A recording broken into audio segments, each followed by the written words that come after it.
Welcome to Voices for Justice with Danielle. Hey girl, sorry I fell asleep on you, and so I'm sending this as I'm getting the kiddos off to school in different places. Um, I don't know or talk to any of these people, so, um, like I did go to one protest a while ago, and we kind of talked about this, but, I had a lot of people, particularly Robbie Harvey, saying a lot of very, serious things to me and being very aggressive and very pushy. And in the moment, after John Paul had showed up to my office, it seemed like all those things might have been true, and it gave me you know, I, it kind of made me feel uneasy, I guess is the best way to put it, that maybe I wasn't seeing the whole picture, maybe something needed to be looked into more. And so I did go to one protest, and I never yelled anything. I just kind of stood there and observed and just had my presence there. And of course, because I show up, all of these people think I'm just like a new member of the army. Um, but in reality, that was not the case. I just kind of was like wanting to see it for myself, I guess, and going through my own thoughts on what was real and what was not. Um, and these people started texting me and just blowing me up. I mean, and just telling me all kinds of things, telling me stuff about each other. I mean, they were attacking each other aggressively. And I did a lot of observing and seeing who was really who. And I don't talk to any of them. I can't even think of one person in the whole crowd that I talk to. I don't really talk to anybody in the Justice for Mica movement. And that's not because I don't care about Mica or, standing for whatever cause they think is good. It's because that it's not for that cause, and um, it's literally just like an attack JP mob, and they even attack each other. So, when I went there, I heard so much profanity, um, so much name calling, and I'm a big believer in the First Amendment right to protest. I have gone to organized, protests in Washington, D.C. and stuff like that for different causes. Um, so I believe in that right, but this was not a peaceful protest that I experienced. It wasn't people just standing there holding signs or even just yelling justice for Mica, even that would be okay. This was people that were there for malicious intentions. They were yelling pedophile and murderer and all kinds of things, and they were cursing at cars and just, I mean, I'm sorry, it was not a peaceful protest. And so then you kind of see that, and I'm just quiet and kind of observing, and then you see them doing things like sticking their foot in front of a car that's leaving intentionally, and then laughing about it and telling, me and the rest of the crowd that they're doing it on purpose, and watch this, I'm going to make it look like he, almost hit me. And then one of them did do it. They stuck their toe out and jumped back, and then they're like, oh my God, did you see that? Did you see that? He almost hit me. I mean, it was just vindictive and spiteful. And then you hear them conspire, and they're following him outside of, the place that they're protesting, because supposedly their issue is, the whole pastor thing and what they believe happened in the church. So you have a permit to be at the church, but you don't have a permit to be in all these other places. And even the permit that you have to be at the church, you're not doing it peacefully, So I never went back, and I also never kept connections with anyone. But that's how I gained the information that I did gain, was just showing up to one. Literally, I figured out who Robbie's person was. I mean, they all just started dumping things on me. um so that said, you don't have to worry about me talking to anybody, and even if I did know any of them still, I wouldn't talk to anybody because I believe in doing what's right, and I have no desire to share any information. I haven't ever shared anything you and I have spoke about. Nothing with anyone. So just hope that puts some peace of mind. And in addition to that, sorry, I know you're hearing the TV in the background as I'm getting kids off to school, in the van. So with Regina Ward, how do I put this? Like, I know very in depth the connections that she has and the relationships that she has and how she's able to remain corrupt. And one of the reasons I didn't report her is because I knew it would go nowhere. Because her and Sarah's best friend, who they're extremely very close with, is Hayes Stanton, and he serves on the review board of the bar. And so I know that Sarah had been turned in by some clients for some things, and that went nowhere because Hayes Stanton gave her a telephone call telling her about it, and just things that you're not supposed to do when you're serving on the bar.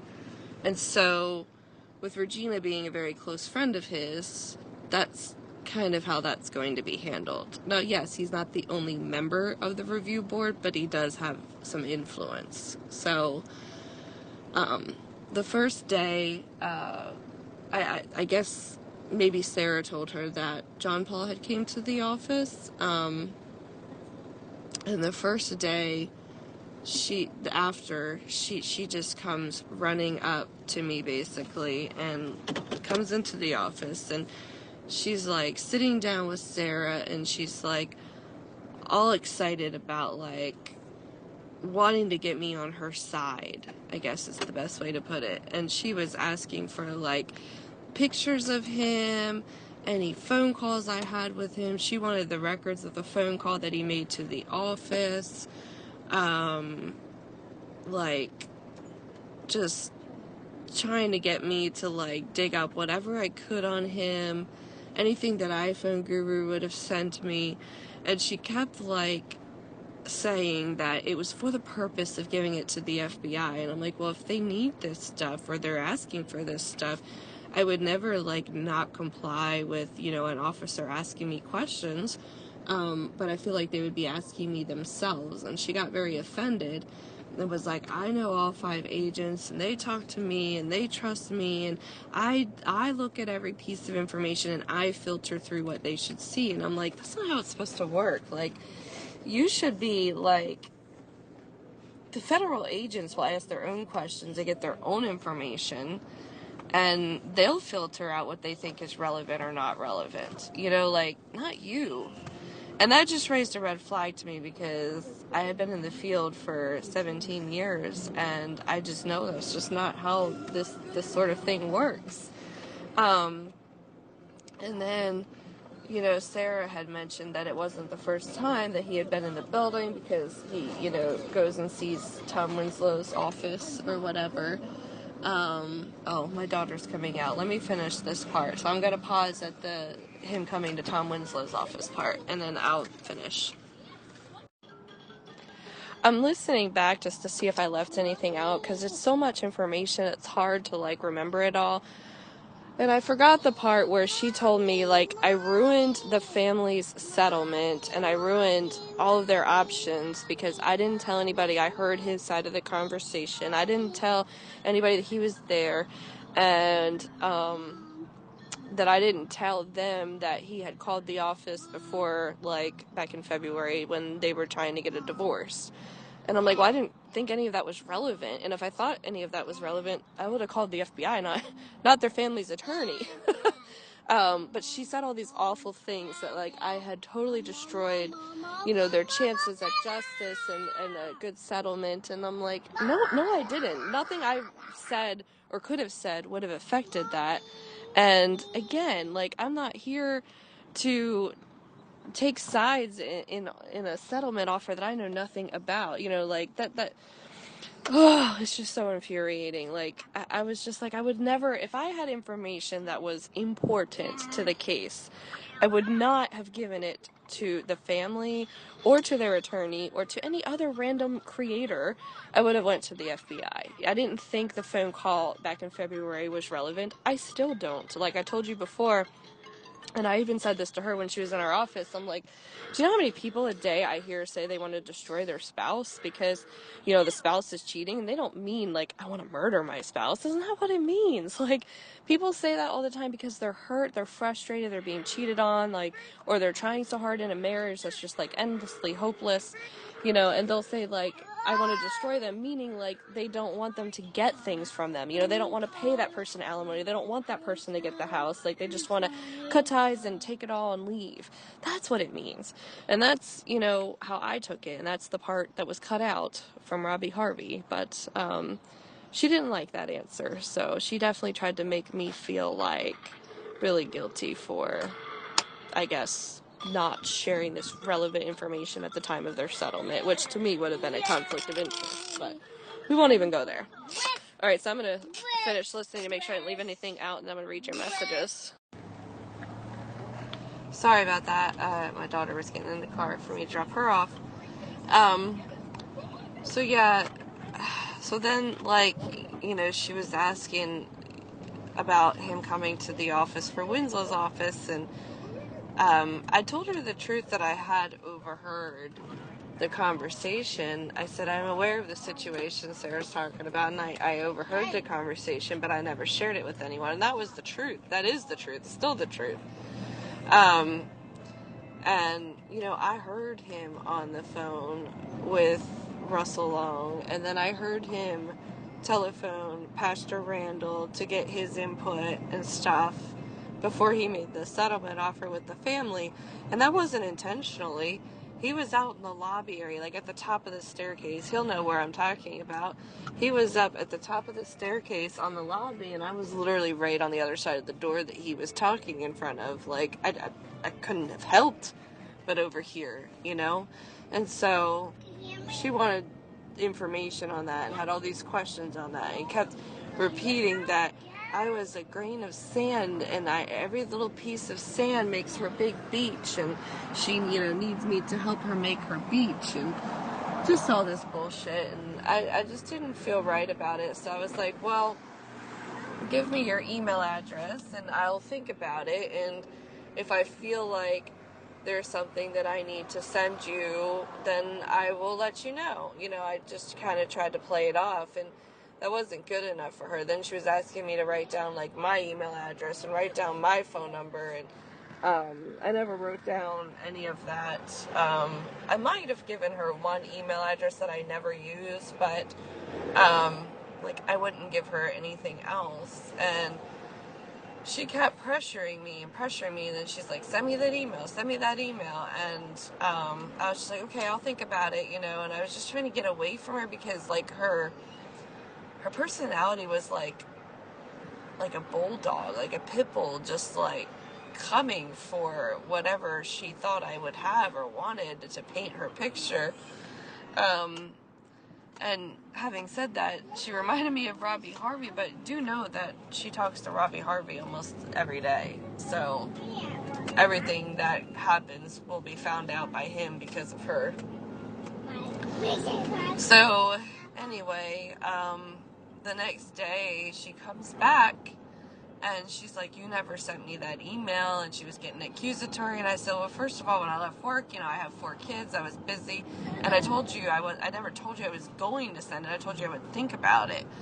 And she was getting mad about it, and then she goes to talk to Sarah, and then at the end of the day, she's like, she comes to me again, and she's like, I could have saved you, I could have protected you, this, that, and the other.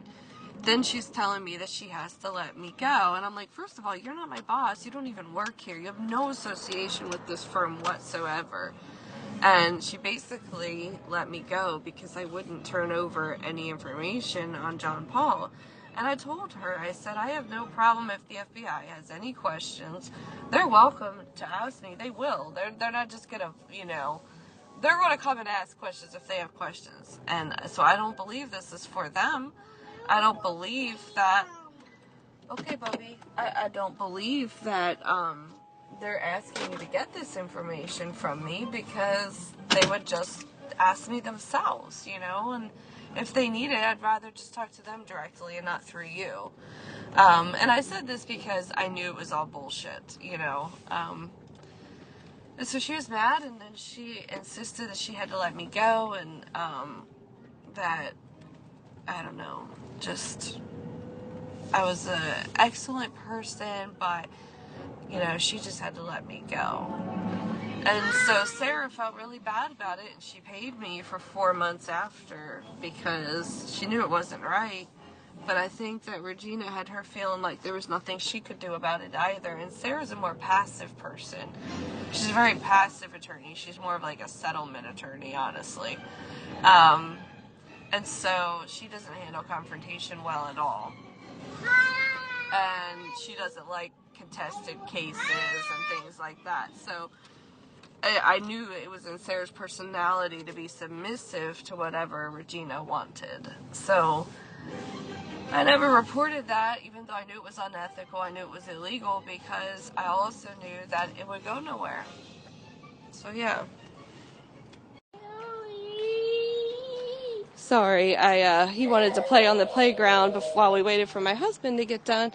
And the playground slide is a little slippery and wet, so he was saying ow because he keeps bumping his wrist or his elbow on the slide. So sorry to send you so many voice memos. It's just a lot to type, and I just kind of wanted to summarize all that for you. And just talk to you a little more about it, and it was just easier for me to voice memo, plus I'm running around this morning, so normally I don't do it this way, but anyway, just let me know what his thoughts are once he tells you what his thoughts are, and if he needs more photos, I'm happy to find some more today, because there was a lot out there. So just let me know, and I hope you're doing well, girl. So my reason for sharing all that backstory, and I kind of wanted to share it in a voice memo so that it, it's easier to explain than text.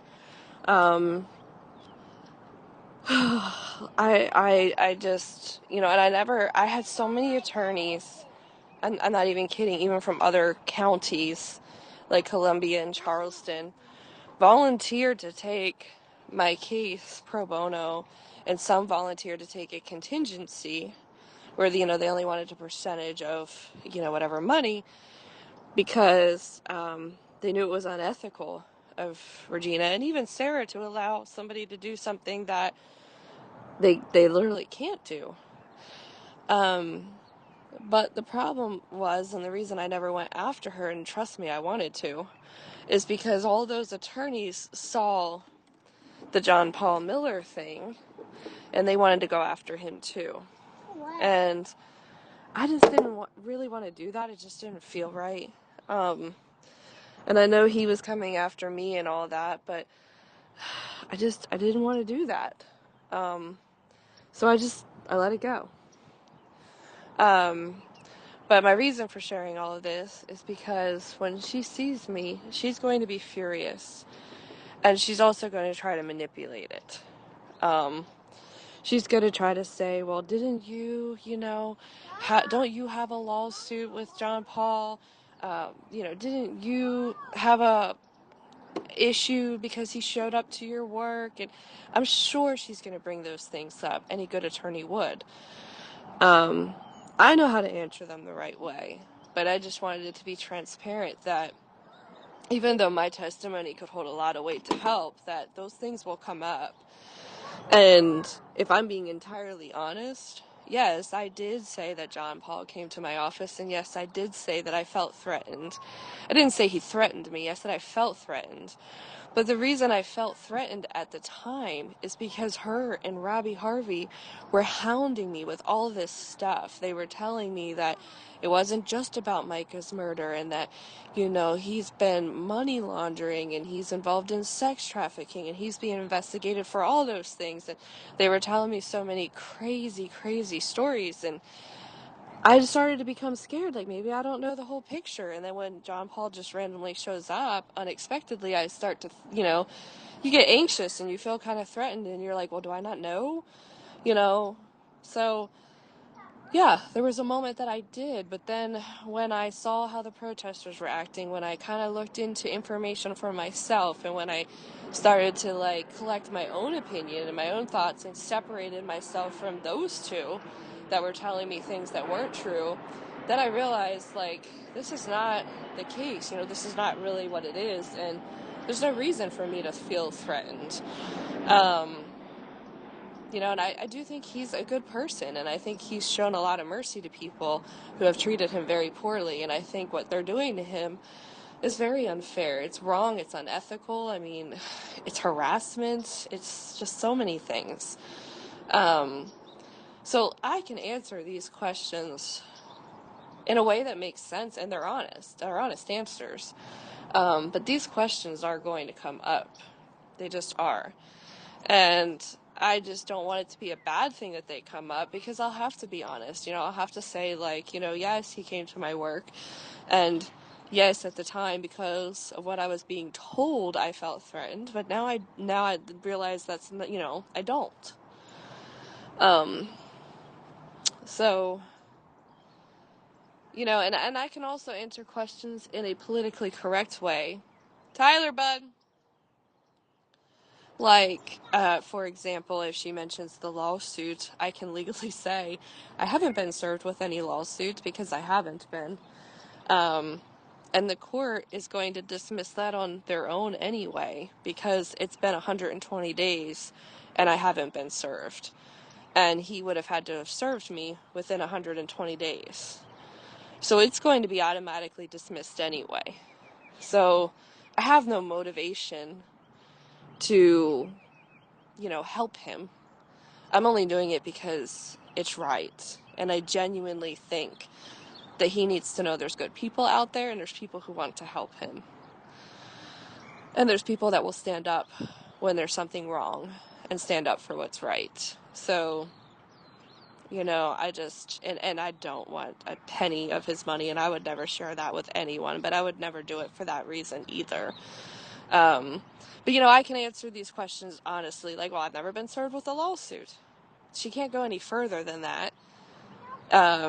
So, I can shut some things down that way too, but I'm sure she would try to find tactful ways to bring up a negative light to try to discredit me. So, just be aware she's that kind of malicious. And last but not least, between you and me, I do have a little bit of anxiety about seeing Regina, because I am I would have loved to have gone after her, and I'm very angry with her. I know the kind of manipulative, malicious person that she is.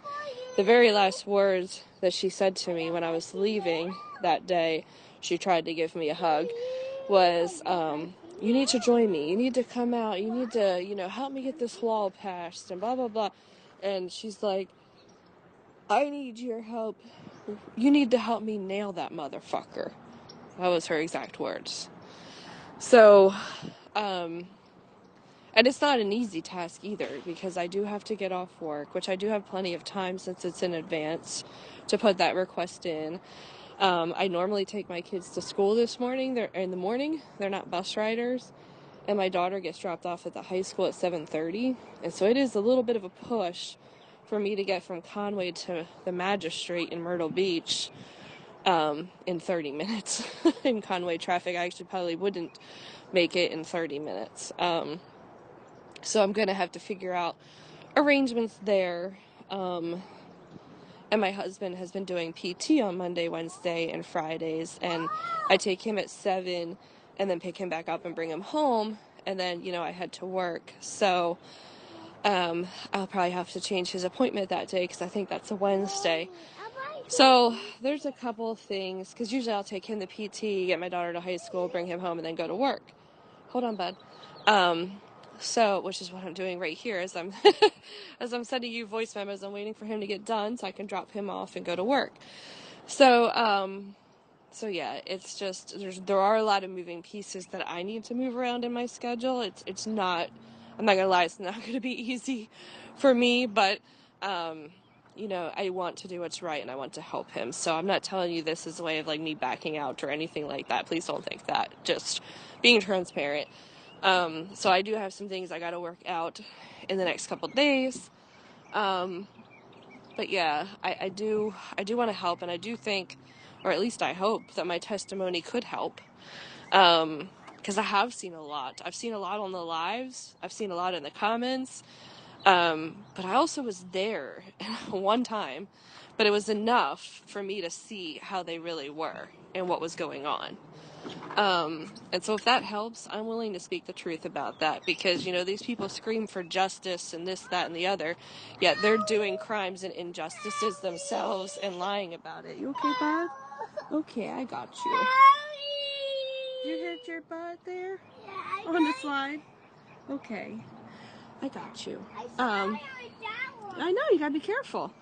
They're doing crimes and injustices themselves. So, you know, somebody needs to stand up to them. Somebody needs to stand up for what's right. Nobody should have to go through this harassment. And it's been, what, 9, 10 months already?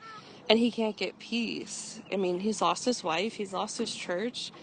He's lost so much. He's lost his freedom, really, because he can't even go out in public. So, you know, that's just heartbreaking for anybody to have to go through. And if I can help in some way, I will. And I'll get a lot of backlash and hate for it. I know that. It's slippery, bud. That's why. Okay. Don't go down that one, silly boy. Wipe it off. Hold on a second. I'll get back to you. Please like, share, and subscribe. Thank you for watching.